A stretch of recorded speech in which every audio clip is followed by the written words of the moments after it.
Nipende kukaribisha mpenzi msikilizaji na mtazamaji wa channel zetu pendwa za Sanctuary pamoja na Sauti ya Ukweli wa leo katika kipindi kingine pendwa cha mwongozo wa kujifunza Biblia katika juma hili, tukiwa katika somo la pili katika kitabu cha Joshua. Katika mwongozo huu tunajifunza kitabu cha Joshua. Kwa hiyo ukiwa na nafasi unaweza ukawa unapitia katika Biblia. Kitabu cha Joshua ni kitabu cha 6 kuanzia kitabu cha Mwanzo kutoka mpaka kitabu cha 6 ndio kinapatikana kitabu cha Joshua. Sasa tuko katika somo la pili ambalo linazungumzia kushangazwa na neema. Ni kwa namna gani tunaweza tukashangazwa na neema? Na tukumbuke kwamba pale dhambi inapozidi ndipo neema inapoongezeka. Kwa hiyo ni katika nafasi hizo ndipo neema inapotushangaza. Sambamba na mimi kama mwenyekiti, kwa majina naitwa Charles Mwita, nimeambatana na marafiki zangu kiwemo kaka Moses Fulgence na pia tunaye kaka Ezron Julius. Katika masaa haya sasa ni kukaribisha tupate ombi kwa pamoja kutoka kwa kaka Fulgence Moses. Halafu tutaendelea kusikia kile ambacho Mungu amekusudia tujifunze katika siku ya leo. Karibu tuombe kwa pamoja. Basi tuombe. Mtakatifu Baba yetu uliye juu mbinguni, tunakushukuru kwa ulinzi wako na neema yako. Tunajikabidhi kwako tukiomba utusamee dhambi zetu, uovu pamoja na makosa. Lakini tunakusihi Roho wako Mtakatifu awe pamoja nasi, aongoze kipindi hiki tangu mwanzo hadi mwisho, na hatimaye kila mmoja akabarikiwe na somo la leo. Kuwa pamoja nasi ni katika jina la Yesu nimeomba nikiamini. Amina. Asante kaka Moses. Tunaendelea na somo la pili kama nilivyokwisha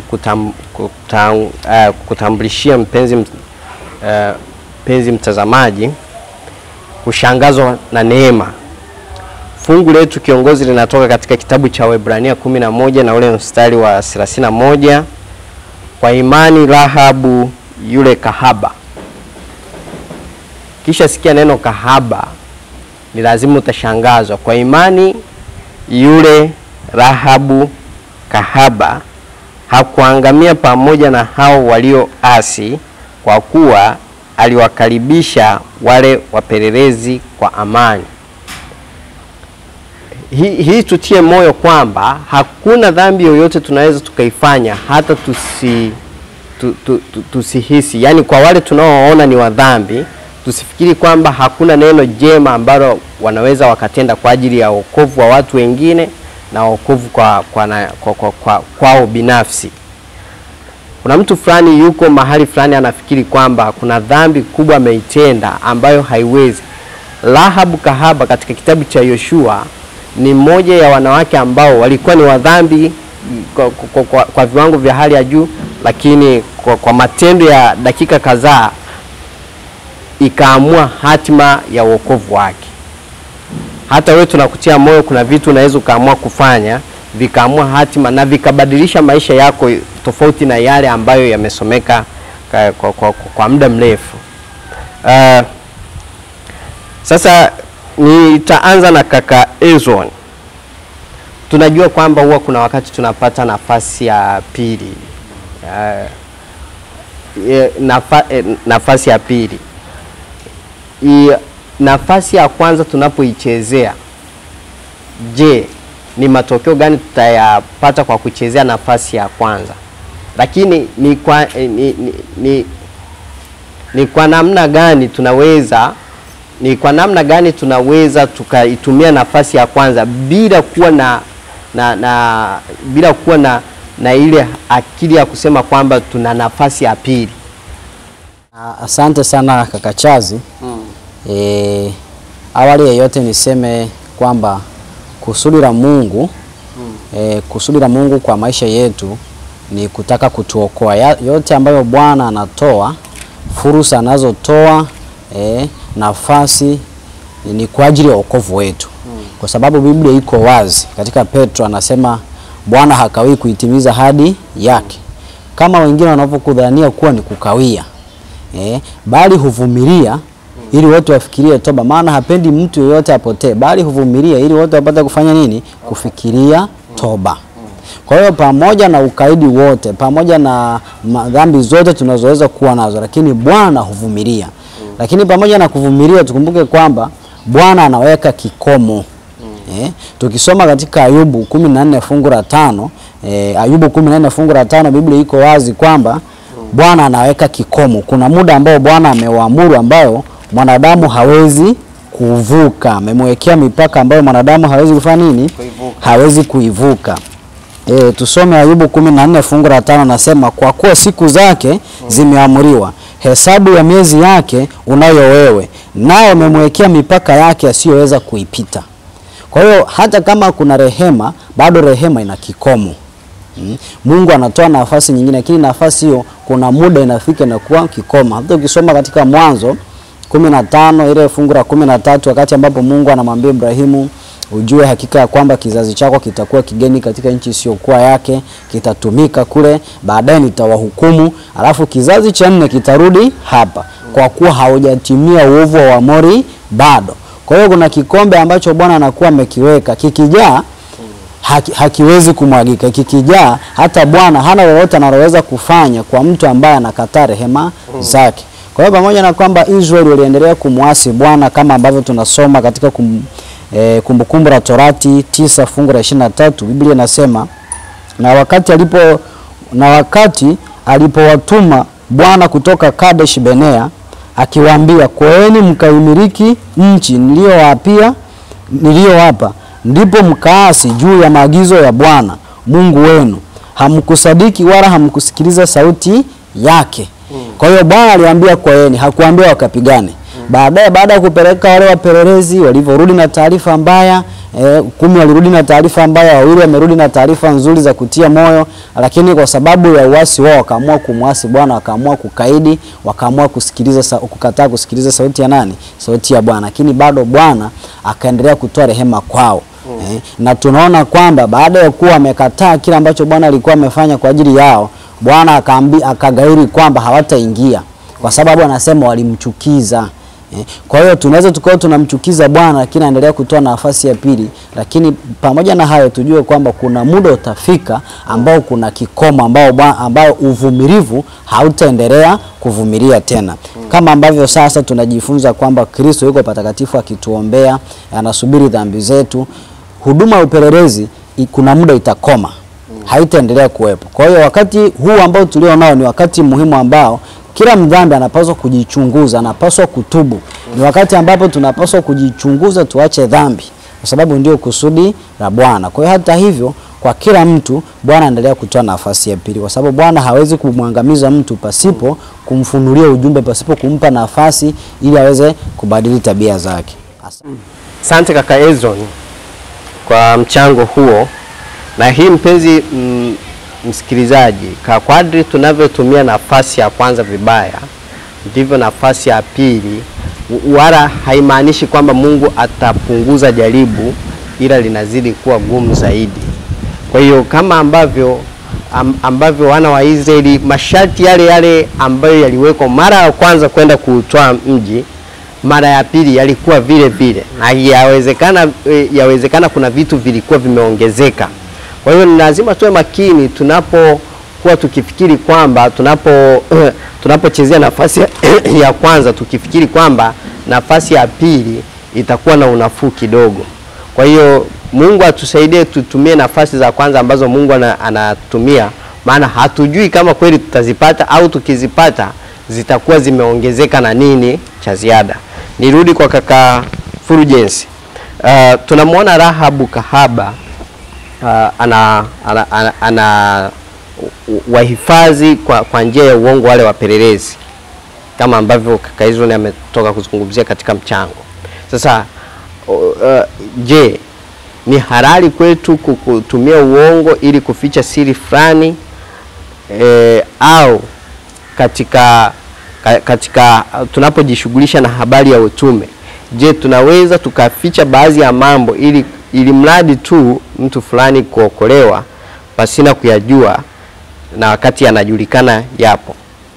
Asante kaka Charles. Uongo tunajua ni dhambi.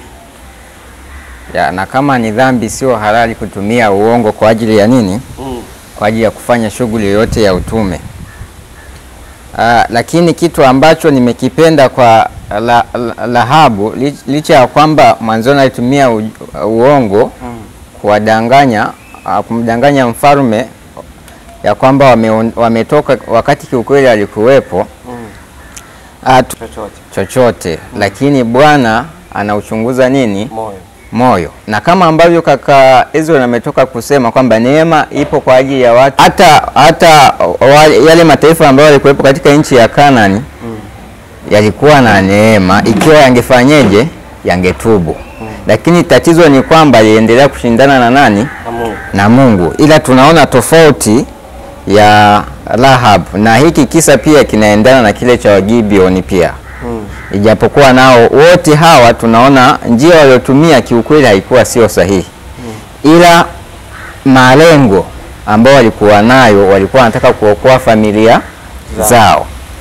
Kwa hiyo tunaona ijapokuwa ametumia njia mbaya, tunaona kusudi. Mungu anapoangalia kusudi, hawa Rahabu pamoja na hawa Gibeoni walikuwa na nini? Yani walimwamini Mungu, tena wao walimwamini kwa kusikia.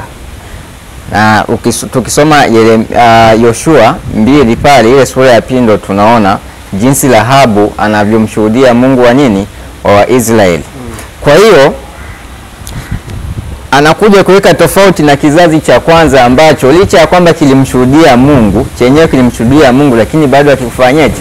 Hakikuamini. Lakini yeye kwa kusikia tu tunaona anaonyesha uaminifu na anaamini na anaachana na ibada ya nini? Mambo ya sanamu. Anaamua kuachana na mila na tamaduni ambazo zilikuwa ni za nchi yake, anaamua kumkiri nani? Mungu. Kwa lile hitaji la yeye kuachana na miungu wengine na kumkubali kumwamini Mungu wa kweli na kumpokea, ilikuwa ni hatua kubwa sana yeye kufanyeje? Kuweza kuokolewa. Kwa hiyo tunaona matokeo kweli, Mungu anafanyeje? Anamrehemu. Si kwa sababu alitumia uongo, ila ni kwa sababu ya ule utayari wa yeye kufanyeje? Kumpokea Mungu na kumtumainia yeye ya kwamba yeye ndiye Mungu pekee zaidi ya miungu ya watu wa nini? Wa Kanaani. Na Yohana 20:29 nasema waheri wale wasioona wakafanyeje? Wakasadiki. Kwa hiyo labda napoongezea hapa, tuangalie kwenye kitabu cha Wazee na Manabii ukurasa wa 134, tuone inasema Mungu atafanya mambo makubwa kwa ajili ya wale wanaomtumainia. Sababu inayofanya watu wake bayana kutokuwa na nguvu kubwa zaidi ni kwamba wanatumainia mno hekima zao wenyewe na hawampi Bwana fursa ya kudhihirisha uweza wake kwa niaba yao. Atawasaidia watoto wake wanaoamini katika kila dharura, iwapo wataweka imani yao yote kwake na kumtii kwa uaminifu. Na hiki ndicho Rahabu alichofanya. Katika dharura ambayo ilikuwa inatishia uhai wake pamoja na familia yake, alichagua kumtumainia Mungu kuliko kutumainia miungu ya wapi? Ya Wakanaani, pamoja na mila na desturi ambazo walikuwa wanafanyeje? Wanaendesha. Na Mungu kwa kuliona hili ya kwamba Rahabu amechagua kumtumainia Mungu na kuachana na nguvu zingine zote ambazo alitarajia pengine zingemuokoa, hili lilitosha kuthibitisha imani ya Rahabu kwa nani? Kwa Mungu. Na Mungu akafanyaje? Akamrehemu. Na tunaona Rahabu anakuwa ni miongoni mwa wale walipokea uraia katika nchi ya Kanaani pamoja na nini? Na Waisraeli. Funzo tunalolipata, tusitumie uongo kwa namna yoyote katika kufanya kazi ya nani? Ya Mungu, lakini tujitoe kikamilifu kwa sababu yeye anaweza kila jambo ikiwa tutamtumainia. Asante. Kushukuru kaka Moses kwa maelezo mazuri kuhusiana na namna ambavyo uongo sio sehemu ya kazi ya utume kwa wale wanaojua Mungu wa kweli. Kwa yule mtu ambaye ni mtu ndio kwanza nasikia imani kama Rahabu. Mungu kama alivyoeleza kaka Moses ni kwamba Mungu aliangalia nia ya dhati. Kwa mimi Mwadventista na mtu mwingine yule, Mungu hata angalia nia ya kile kitu nacho kitetea kwa kusema uongo, ila ataangalia sana kwamba je, nia yako na maneno yako vinaendana. Kwa hicho ndicho Mungu anachokizingatia kwa yule mtu anayejua, lakini kwa mtu asiyejua atajaribu kumvumilia tofauti na vile ambavyo amesema. Kaka Ezron, nakuja kwako. Utii wa Rahabu, baada ya Rahabu wale wageni kuondoka, walimueleza kitu cha kufanya ili taifa la mji wa Yeriko utakapoangamizwa, ili nyumba yake isiguswe kwa sababu ya alama itakayowekwa. Utii huo ulimsaidia kweli, aliokoka. Je, sisi matendo yetu tukitazamia ulimwengu unapoenda kuangamia, je, matendo yetu yana nafasi gani katika wokovu wetu kutokuangamia na ulimwengu huo? Je, hatutakuwa tumejipatia wokovu kwa njia ya matendo ambayo imekuwa ni changamoto kubwa katika ulimwengu wa leo? Asante sana kaka Chazi. Kisa cha Rahabu ni kisa ambacho kina mafunzo mengi kwetu, na sehemu ya masomo hayo hata kwa hicho ambacho ametoka kukisema kaka Moses. Tukumbuke kwamba Rahabu hakuwa amepokea nuru yoyote. Hakuwa Mwebrania wala hakuwa na nuru yoyote kuhusu Mungu. Sasa ukichukua kisa hiki cha Rahabu kilinganisha na kile cha Wafilisti, baada ya kulichukua sanduku la agano wakalipeleka kwenye nchi yao, walivyopokea mapigo waliamua kulirudisha ile sanduku la agano. Na tukumbuke kwa Ibrania sanduku la agano hakuna aliyepaswa kuligusa isipokuwa kuhani. Kulingana na maagizo ambayo Bwana alikuwa ametoa. Lakini kwa hao wa Misri ambao hawajui chochote kuhusu Mungu wa Ibrania, walikuwa tayari kulirudisha sanduku la agano kwa namna ambayo hata wao wenyewe kulingana na vile walivyokuwa, kulingana na nuru waliokuwa nayo na mapigo waliyopokea, walifanya maandalizi kwa ajili ya kulipeleka sanduku la agano kwa Ibrania. Na roho ya nabii nasema kwamba Mungu alikubali juhudi zao kulingana na nuru waliokuwa nayo. Kwa hiyo hata hawa pamoja na kwamba hawakuwa Ibrania, kile waliruhusiwa kugusa sanduku, alikaipakia kwenye gari wakalipeleka, Mungu hakuangamiza. Kwa hiyo ni kulingana na nuru waliokuwa nayo. Hata Rahabu kulingana na nuru ambayo alikuwa nayo, kulingana na uelewa aliokuwa nao, alitumia busara, alitumia hekima kwa ajili ya kuhifadhi uhai wa wale Waebrania ambao walikuwa wameenda kupeleleza ile nchi. Kwa hiyo ni kitu ambacho kulingana na juhudi zake ambazo alizifanya kulingana na nuru, Bwana alizikubali. Na tukumbuke kwamba hata kitabu cha Shuhuda kwa Kanisa, kitabu cha 4, ukurasa wake ni 157, anasema kwamba Mungu alitaka kwamba kuvuka kwa Israeli juu ya Yordani kuwe kwa miujiza. Yoshua aliwaamuru watu wajitakase, kwa maana kesho yake Bwana atafanya maajabu kati yao. Kwa wakati uliowekwa aliwaamuru makuhani kuchukua sanduku lenye sheria ya Mungu na kulibeba mbele ya watu. Kwa hiyo Bwana alikusudia kwamba kuwe kwa ishara na maajabu. Na katika Korinto wa kwanza 14 fungu la 22 Biblia inasema ishara na maajabu ni kwa ajili ya wasio amini. Kwa miujiza ni kwa ajili ya wasio amini, lakini sio kwa ajili ya wale ambao wanaamini. Kwa hiyo maajabu yote ambayo Bwana aliyafanya, pamoja na kwamba alikusudia kuimarisha imani ya Waebrania kwa Mungu, lakini pia yalikuwa yawe ushuhuda kwa mataifa mengine. Ilikuwa yawe ushuhuda kwa mataifa mengine. Na ukisoma hata kitabu cha Manabii na Wafalme, ukurasa wake ni 300. Manabii na Wafalme ukurasa wake ni 369, paragrafu ya kwanza. Biblia inasema maandalizi ya ajabu yaliyohusiana na kukombolewa kwa Israeli kutoka katika utumwa wa Misri na kukaa kwao katika nchi ya ahadi yaliwafanya wengi wa wapagani wamtambue Mungu wa Israeli kuwa mtawala mkuu zaidi. Wamisri watajua, hiyo ndio ilikuwa ahadi ya kuwa mimi ni Bwana nitakaponyosha mkono wangu juu ya Misri na kuwatoa wana wa Israeli kati yao. Hiyo ni katika Kutoka 7:5. Hata Farao mwenyewe mwenye kiburi alilazimishwa kukiri nguvu za Yehova. Nendeni mkamtumikie Bwana, aliwahimiza Musa na Haruni. Kwa hiyo utakuja kugundua kwamba maajabu ambayo Bwana alikuwa anafanya kupitia kwa Israeli yalikuwa yaimarisha imani yao kwa Mungu wa Ibrania na waendelee kumtumainia yeye, lakini alikusudiwa kuwaongoza mataifa kumtambua Mungu wa Ibrania. Hilo ndilo lilikuwa kusudi la Mungu. Na kwa hivyo basi, kulingana na swali kwamba utii wetu una sehemu gani katika wokovu wetu na ukilinganisha na kile ambacho Rahabu alikifanya, Biblia inasema kwamba imani bila matendo imekufa. Yani hatuwezi tukaishia tu kumwamini Mungu. Najua wengi huaga wanafikiria kwamba pale Biblia inaposema kwamba hatuokolewi kwa matendo ya sheria, kwa hiyo wanafikiri kwamba hawajibiki kwa chochote katika kutii sheria za nani? Kutii sheria za Mungu. Lakini hapo kitabu cha Warumi 3:21 maandiko yako wazi. Warumi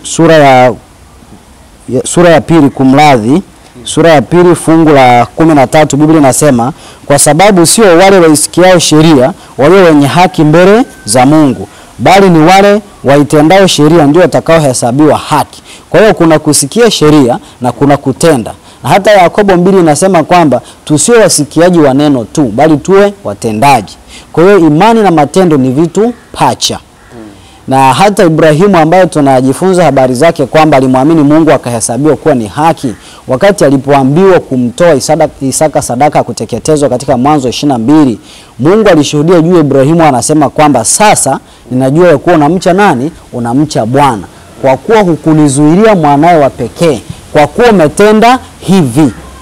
Kwa hiyo Ibrahimu imani yake iliambatana na matendo. Aliposikia sauti ya Mungu, alitenda kile ambacho Mungu aliagiza. Sasa hauwezi ukaamini tu ukasema mimi naamini tu, huwajibiki kwa chochote. Hiyo imani ya mashetani. Kwa sababu Biblia iko wazi inasema kwamba wewe unaweza ukasema kwamba unaamini kwamba Mungu ni mmoja, unatenda vyema, lakini mashetani nayo yanaamini na yanatetemeka. Sasa tofauti iko wapi? Tofauti ni kwamba shetani anaamini, anatetemeka, ila hatendi kile ambacho Mungu anafanya nini? Anaagiza. Kwa hiyo na sisi tukisema kwamba tunaamini ila hatutendi, hatuwajibiki kwa chochote, kwa sababu imani inaturudisha kwenye wajibu.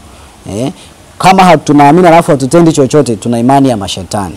Kwa hiyo utii wetu wa hiari lazima tupelekee kwenye nini? Kwenye matendo, kwa sababu Rahabu anashuhudia kwamba tuliposikia jinsi Bwana alivyoyakausha maji. Kwa hiyo yale maajabu yaliyofanyika yalipowafikia kina Rahabu, Rahabu anasema mioyo yetu iliyeyuka. Kwa hiyo wakaamini. Alipoamini alifanyaje? Aliingia katika uwajibikaji, katika juhudi kwa ajili ya kutafuta wokovu. Kwa hiyo pamoja na kwamba tunaamini, lakini uwajibikaji kwa imani yetu ni wa muhimu, na imani na matendo havitenganishi. Na matendo tunayoyatenda yanapaswa yatokane na imani tulio nayo. Sio kwamba imani yetu itokane na matendo. Ila matendo yatokane na imani. Asante kaka Hezron kwa maelezo mazuri hayo ambayo umekwisha kuyatoa. Narudi kwako kaka Fulgence. Tunaona kuna muungano kati ya Wagibeoni na wana wa Israeli. Je, muungano huu wa watu wasiomcha Mungu unawezaje ukashusha viwango vyetu vya kiimani? Asante kaka Charles. Muungano, kwa sababu muungano baina ya muamini na asiyemwamini unakuwa na matokeo ambayo yanaweza kusababisha sisi imani yetu kufanyaje? Kushuka. Kwa hiyo tukirejea pia kwenye kisa cha Wagibeoni pamoja na Israeli, tunaona hilo swali linatokea. Labda tukiangalia kwenye kurasa wa 148 wa Wazee na Manabii sehemu ya pili, 148 anasema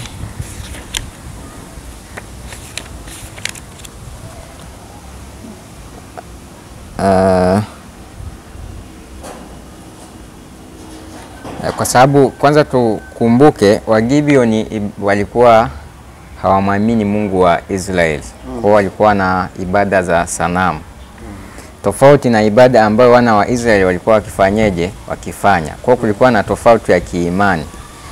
Kwa kupitia mwingiliano kivyo vyote lazima kungetokea mvutano ambao ungekuwa na madhara kwa wana wa Israeli, na ndio maana kabla hata hawajaingia Mungu alikuwa amekataza kushirikiana nao, lakini pia aliwakataza hata kuoana wasioane pamoja na watu wa Kanaani. Kwa sababu gani? Nikinukuu ukurasa wa 98 Wazee na Manabii sehemu ya pili, anasema ilikuwa ni kwa kushirikiana na waabudu sanamu na kujiungamanisha katika sherehe zao ndiko kulikofanya Waebrania waongozwe kuasi sheria ya Mungu na kuleta hukumu zake juu ya taifa lile. Kwa hiyo leo na anasema Mungu anahitaji kutoka kwa watu wake leo tofauti kubwa kati yao na dunia katika desturi, mazoea na kanuni, kama vile alivyohitaji kwa Israeli kutoka siku za kale. Kwa maana yake kadiri ambavyo wangeendelea kushirikiana nao na Wagibeoni, tunaona hali zao za kiroho zingeshuka kupitia kuoana, kupitia pia baadhi ya sherehe, mila na desturi ambazo walikuwa wanafanya Wagibeoni pia zingekuja kuleta hatari kwao.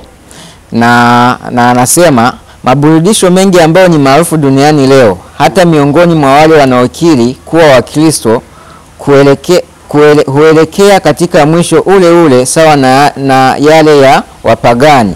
Kwa kweli yapo machache miongoni mwao ambayo shetani hayatumii katika kuharibu roho kupitia katika matukio ya kuvutia ambayo ameyatengeneza kwa miaka mingi ili kuchochea upendo mkali na kutukuza uovu. Opera, michezo wa kuigiza pamoja na maonesho yake ya kuvutia sana na mziki wa kutia wazimu, dansi ya vinyago, meza za kuchezea karata, shetani huzitumia katika kubomoa vizuizi vya kanuni na hivyo kufungua mlango kwa ajili ya uendekezaji wa tamaa za kimwili. Katika kila kusanyiko la sherehe ambapo kiburi kinalelewa au hamu ya vyakula huendekezwa, ambapo mtu huongozwa katika kumsahau Mungu na kuacha kuona vitu vyenye manufaa ya milele, hapo shetani anazungusha minyororo yake kuizunguka roho. Kwa hiyo tunaona matokeo ya hizi ibada za sanamu pamoja na sherehe kama nilivyosoma hapa zinapelekea mwanadamu kuwa na tamaa ya nini?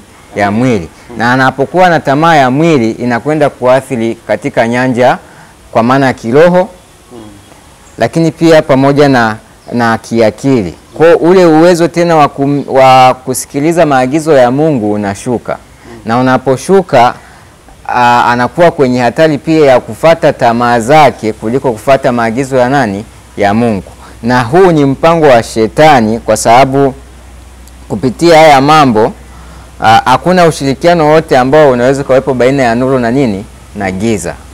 Kwa hiyo ilipaswa wana wa Israeli wasichangamane na nini? Na Wagibeoni. Na hata ikitokea wamechangamana iwe ni kwa kulingana na jinsi Mungu ameagiza.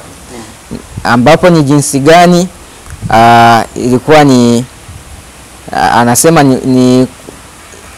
anasema ni kwa kupitia wafuasi wa Kristo ni lazima wajitenge kutoka kwa wenye dhambi, isipokuwa ushirika huo iwe ni wa kutenda wema unaomtukuza nani? Mungu. Kwa hiyo tunapaswa kuwa makini sana na kuchangamana pamoja na wale ambao hawana imani, kwa sababu wale wanachangia kwa kiasi kikubwa kushusha viwango vyetu vya kiroho na kutufanya kuendekeza tamaa ya kimwili ambayo mwisho wa siku inafata matakwa ya mwili, so matakwa tena nini? Ya rohoni. Na tunapofuata matakwa ya kimwili basi tunatenda matendo ya mwilini, so matendo ya rohoni, ambapo kinachofuata ni kumkataa Mungu. Penzi mtazamaji, kama ambavyo tumekwisha kuona somo linavyosema kushangazwa na neema. Neema ipo, lakini tukumbuke kwamba kwa kadri tunapoisogelea neema ni lazima tukubali kutupilia mbali kile ambacho kitasababisha neema kuondoka. Hatuwezi tukasogelea baadhi ya vitu alafu bado tukazani neema itaendelea kuwepo. Nipende kukaribisha tena kutoka kwa swali la kutoka kwa linaloenda kwa kaka Ezroni. Kuna wakati sasa tunaweza tukajichanganya, tukaingia makubaliano na wasioamini.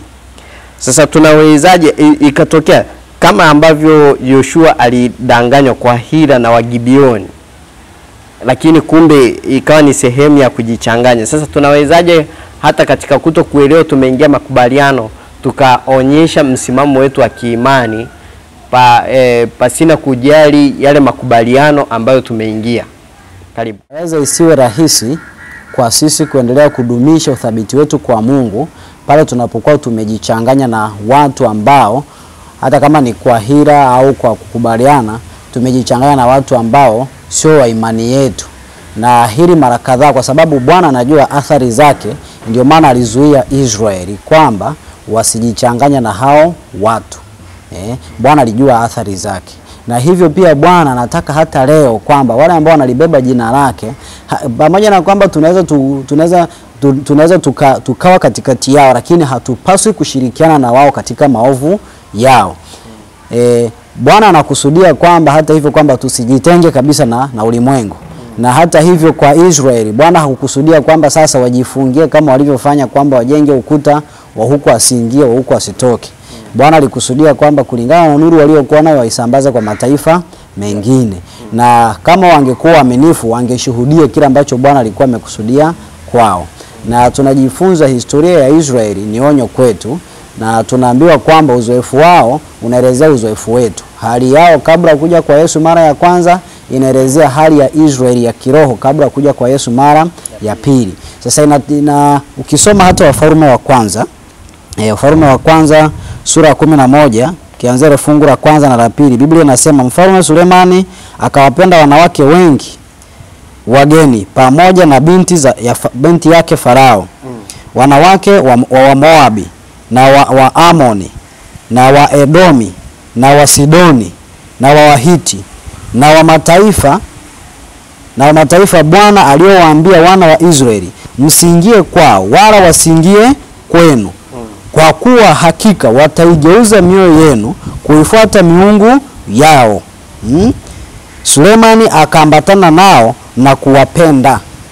Kwa hiyo Bwana alijua athari, akakataza kwa Israeli ya zamani, Israeli ya kimwili. Na hivyo Bwana anajua athari, ndio maana anakataza hata kwa Israeli ya kiroho kwamba hata katika mikutano yao tusiende. Lakini imekuwa mara kadhaa saa nyingine tunawaalika wanakuja, linaweza likawa ni kusudi jema kwa ajili ya kufikisha ujumbe, lakini sasa ile kusudi tunalokuwa tumekusudia hatulitimizi. Badala yake tunaruhusu hata wao wanaongoza ibada, wanafanya michezo yao, wanaimba nyimbo zao pale, kitu ambacho si mapenzi ya Mungu. Hilo sio mapenzi ya Mungu, tuseme dhahiri, ni kinyume na vile ambavyo Mungu anakusudia. Na kielelezo chetu ni Yesu. Sasa tunawezaje kuonyesha uthabiti wetu tukiwa katikati yao? Kwa kumfuata Yesu tunaweza tukafanya hivyo. Yeye alishirikiana na watu na lengo lilikuwa ni kuwafikia, kuwapatia nuru, na hakushirikiana nao katika dhambi. Hilo ndilo kusudi. Na kama tukishirikiana nao pasipo kuonyesha dhambi, pasipo kushirikiana na wao katika dhambi zao, itakuwa ni rahisi kudumisha uthabiti wetu kwa Mungu. Nisome nukuu chache hapa. Moja ni katika kitabu cha Manabii na Wafalme ukurasa wa 347 kuelekea 348. Ni kisa cha Hezekia. Anasema kisa cha kushindwa kwa Hezekia kuwa mwaminifu kwa tumaini lake wakati wa ziara ya mabalozi kunajaa somo muhimu kwa wote. Zaidi sana kuliko sisi tunahitaji kuzungumza juu ya sura za thamani katika uzoefu wetu za rehema na wema wa upendo wa Mungu na kina kisicho na kifani cha upendo wa Mwokozi.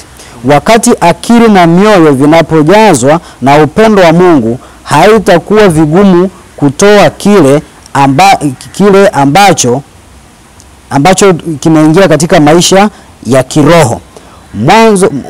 mawazo makuu, matarajio mazuri, mitazamo iliyo wazi ya ukweli, makusudi yasiyo na ubinafsi, hamu ya uchaji wa Mungu na utakatifu yataonyesha kwa maneno yanayofunua tabia na hazina ya mioyo. Wale tunaoshirikiana nao siku kwa siku, siku baada ya siku, wanahitaji msaada wetu, mwongozo wetu. Wanaweza kuwa katika hali ya akili kwamba neno linalosemwa wakati wa majira litakuwa kama msumari mahali pa uhakika. Kesho baadhi ya roho hizi zinaweza kuwa mahali ambapo hatuwezi kuzifikia tena. Je, ushawishi wetu ni upi kwa wasafiri wenzetu? Yaani kwamba tunashirikiana nao, kwa hiyo tunapaswa kutoa kile ambacho tunapaswa kutoa kwao, kwa sababu kuna siku ambayo haitakuwa rahisi kuwafikia. Kwa hiyo kama tukijiunganisha na Kristo kama tawi kwa mzabibu, na kama tukiwa nuru au chumvi ya ulimwengu kama ambavyo Mwokozi anasema, ni rahisi kuangaza nuru ya Kristo kwa hawa watu, hata kama tumeingia makubaliano nao kwa hila au kwa mapatano. Ni rahisi kufanya hivyo. Nimalizie kwa nukuu hii, ni katika kitabu cha Hosea na Manabii, ni sehemu ya 2, ukurasa ni wa 99. Nabii wa Mungu anasema kwamba wafuasi wa Kristo ni lazima wajitenge kutoka kwa wenye dhambi, huku wakichagua ushirika pamoja nao pale tu inapotokea fursa ya kuwatendea mema. Kwa hiyo hata kwa Hezekia, baada ya muujiza uliofanyika, mabalozi kutoka Babeli walipokuja, badala ya kuonyesha hazina zake, alipaswa kutoa kila ambacho Bwana alikuwa amemfanyia. Alipaswa kushuhudia matendo yale ambayo Mungu alikuwa amemfanyia, kwa sababu ilikuwa ni ishara ambayo hata wao waliona juu kurudi nyuma. Kwa hiyo ilibidi waje kwa Ibrania kutafuta kwamba imekuwaje, kwa sababu walijua Hezekia ni mgonjwa. Kwa hiyo ni vizuri kushirikiana nao pale inapohitajika sisi kutoa msaada kwao. Anasema hatuwezi kujishauri sana kuhusu kuepuka ushirika wa wale ambao watatuvuta mbali kutoka kwa Mungu. Hakuna huku tukiomba usitutie majaribuni, tunapaswa kuepuka majaribu kwa mbali kadri iwezekanavyo. Ndivyo ambavyo Biblia na Roho Nabii inaagiza. Na ukisoma hata kitabu cha waraka wa pili wa Yohana sura ya 1 ile fungu la 10, Biblia inasema, mtu akija kwenu wala haleti mafundisho yenye uzima wa Bwana wetu Yesu Kristo, msimkaribishe nyumbani mwenu wala msimpe salamu. Kwa sababu Biblia inasema kwamba yule anayemkaribisha na kumpa salamu anashiriki kazi zake mbovu. Lakini hatuwezi kusema kwamba ni lazima tujue kusudi ni lipi. Kama kusudi ni kuwafikia, kutoa nuru kwao, tunaweza kutafuta fursa ya kuwatendea mema. Na takiwa tuchukue tahadhari ili mvuto wao usije kageuza mioyo yetu, kwa sababu Biblia iko wazi kwamba hata Sulemani mwenye hekima kuliko mimi na wewe aligeuzwa moyo wake kutokana na kujichanganya na watu wasioacha Mungu. Mtazamaji na msikilizaji, hivyo ndivyo tunavyohitimisha somo letu la kushangazwa na neema. Hii inatuwekea wazi kwamba kwa kadri tunapoiga kielelezo cha Kristo ndivyo tunavyoifukuzia dhambi mbali. Dini ya Kikristo haihusiani tu na msamaha wa dhambi, lakini inahusiana na kuacha dhambi. Sio tu kusamehewa tu kwamba nitatenda alafu nitasamehewa. Tusiweke knowledge hiyo katika akili zetu kwamba ninaweza nikatenda vyovyote ninavyotenda alafu nikaomba msamaha nikakubalika. Hiyo kwa Mungu haikubaliki na haipokei kama unavyodhani kwamba nitaomba msamaha tu, ila ni kuachilia dhambi, kama tulivyosikia kwenye nukuu ya kwamba kwa kadri tunavyoweza kuepukana na dhambi tufanye hivyo kwa haraka iwezekanavyo. Mungu akubariki. Nikukaribishe katika somo lifuatalo ambalo ni juma la 3 katika robo hii. Mungu akubariki. Tunapoenda kupata ombi, nikusii uendelee kufuatilia haya masomo kwa kila unapopata nafasi, na Mungu atakubariki sana. Tuombe. Tunakushukuru Baba yetu wa mbinguni kwa vielelezo vingi ambavyo umetupatia juu ya watangulizi wetu wa imani. Tumeona kushindwa kwao na kushinda kwao. Yote tunakiri ya kwamba pale ambapo waliungana na wewe walishinda, na pale ambapo waliachana na wewe walishindwa. Ni somo kubwa kwetu. Tunaomba tukakushikilie kwa ajili ya utukufu wa jina lako. Kwa hakika tutashinda. Neema yako iendelee kwa juu yetu, ni katika jina la Yesu Kristo. Amen.